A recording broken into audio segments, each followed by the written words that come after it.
Acha nikupe ushuhuda huu, mtu wa Mungu, unaweza kukusaidia ukaelewa kitu. Kuna mama mmoja ambaye alikuwa na changamoto za kiafya. Alikuwa anaumwa mara kwa mara alikuwa anaumwa. Alikuwa ni mtu ambaye analala muda mwingi kwa sababu ya namna ambavyo alikuwa anaumwa. Viungo, mgongo, kifua, kiuno, kichwa. Alikuwa ni mtu ambaye anaumwa mara kwa mara, alafu ni aina ya ugonjwa ambao ni huwa ni unaojirudia rudia mara kwa mara. Kila wakati analalamika ni kifua, kichwa, mgongo, kiuno. Mwili unauma, mwili umechoka, mwili hauna nguvu. So tulifanya naye maombi huyo mama. Baada ya kufanya maombi, vitu ambavyo vilitokea, kitu ambacho kilitokea ni hiki hapa. Kuna watu wawili ambao walikuja kwa nyakati tofauti tofauti. Mtu wa kwanza alikuja kwenye nyumba yake na akaanza kusema kwamba mimi ni mchawi. Yaani huyo mtu anajisema yeye kwamba yeye ni mchawi. Unaweza kujiuliza kwa nini huyu mtu amekuja anaanza kusema kwamba yeye ni mchawi? Unajiuliza kwa sababu gani? Hajaitwa, hajaulizwa, halafu yeye mwenyewe tu anakuja na kuanza kusema kwamba yeye ni mchawi. Na huyu mtu ni mtu ambaye kwenye hicho kijiji watu wengi sana wanamwogopa kwa sababu wanamjua kwamba ni mchawi. Kama ambavyo unajua masuala ya vijijini, wapo watu ambao wanategemea uganga sana. Wengine wanategemea uchawi. Kwa hiyo kiasi kwamba hao wanaotegemea uganga, wapo wengine ambao wanasema wana uwezo wa kuona baadhi ya vitu katika ulimwengu wa roho. Kwa hiyo miongoni mwao watu tofauti tofauti wamewahi kuongea hivi vitu. Kuna mmoja alisema kwamba alishawahi kumuona huyo mama akiwa kwenye bustani yake ambayo iko kando na mto, akiwa na mtu ambaye alishakufa muda mrefu, anampa maelekezo. Kwa hiyo unaweza kaona kwamba huyo ni mtu mmoja ambaye alisema, lakini kuna mtu mwingine ambaye ni ndugu na huyo mama anasema kwamba siku ameenda kumtembelea yule mama, alikuwa hajampa taarifa. Anasema kwamba aliona watu wawili, ambapo kati ya hao watu wawili ambao aliwaona kwenye nyumba yake huyo mama, mtu mmoja ni yule ambaye kuna mtu mwingine alimuona kule shambani. Alimuona kule shambani mtu mmoja. Kwa hiyo sasa huku yeye aliwakuta watu wawili. Anasema kwamba watu hao ni wekundu, wanaonekana kwamba wanatumikishwa sana sana sana sana. So sio hao tu, ni watu wengi ambao wamekuwa wakizungumza na wamekuwa wakionyesha kumuogopa huyo mama kwa sababu ya stories zinazovuma juu yake. Lakini hayo maneno tu mimi sikuya consider, lakini swali langu ambalo liko kwenye kichwa changu ni kwamba kwa nini baada ya hayo maombi ya nguvu huyo mama anakuja kuanza kusema kwamba yeye ni mchawi? Halafu namna ambavyo anaeleza, unaona kabisa ni kama mtu ambaye yuko frustrated, ameanza kuchanganyikiwa.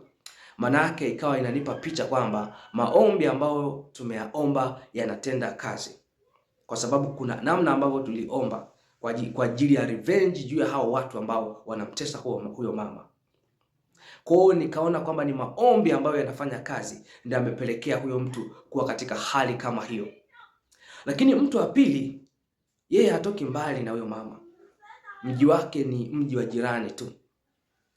Huyo mtu wa pili alimfuata huyo mama, akamtukana huyo mama ambaye nilimfanyia maombi, akamtukana sana, akamwambia wewe ni mchawi, kwa nini sijui na nini na nini, bila sababu. Hebu fikiria, mtu haujamkosea, haujamdharau, haujamtukana, haujamfanyia jambo lolote baya, lakini anakuja kwako anakutukana na kukuita mchawi.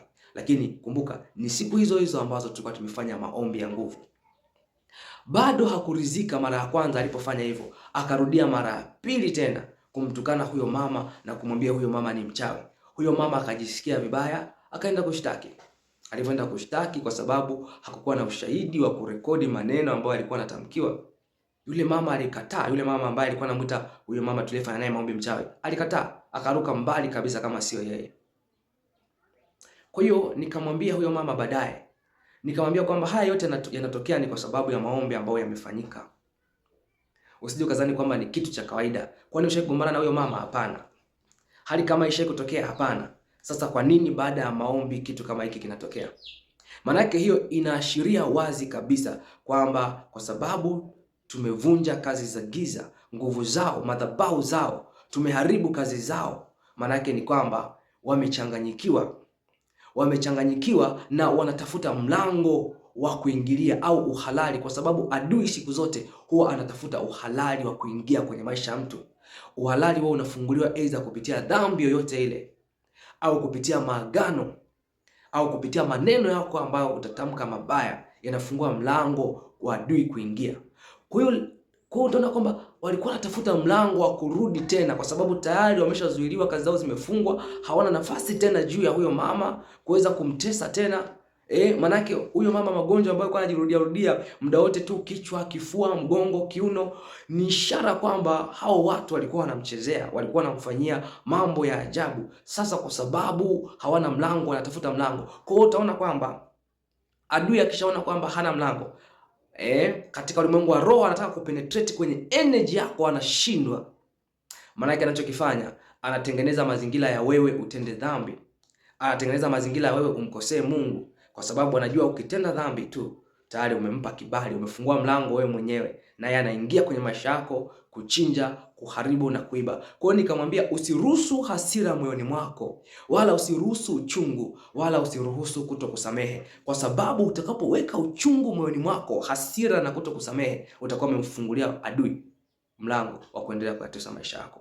Kwa hiyo endelea kusimama imara, wasamehe hata kama wamekukosea, wasamehe hata kama wamekutukana bila makosa, wasamehe, usiwe na uchungu wala usiwe na hasira ndani ya moyo wako, ili uendelee kupokea uponyaji na uponyaji wako uweze kuwa kamili. Ndio kitu ambacho nilimwambia. So unaweza ukaona hapo kuna kitu ambacho umejifunza kwamba maombi unayoomba, unaweza ukaona kama vile unapoteza muda, lakini katika ulimwengu wa roho yanafanya kazi. Usiache kuomba.